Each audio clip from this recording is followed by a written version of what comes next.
question everyone's always asking me is, why did you buy an electric car? Um, I don't drive far.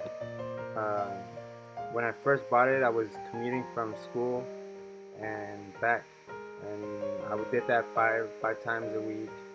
And then when I had to go to work, I literally was working at a shop right down the street.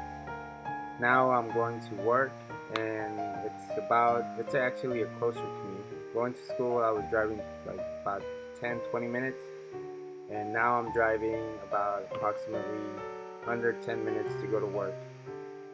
Now I'm driving to my kids' school, dropping off my kids, going to work, parking the car, then going back, picking up my kids, and coming back home.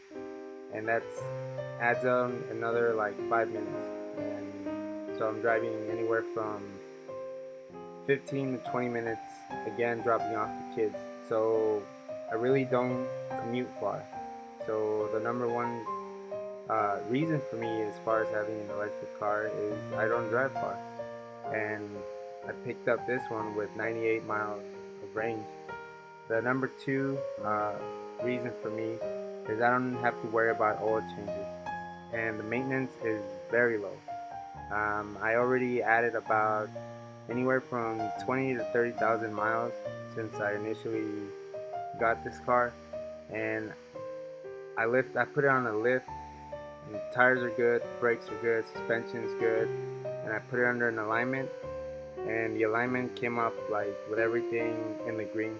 I didn't have to adjust the toe or anything.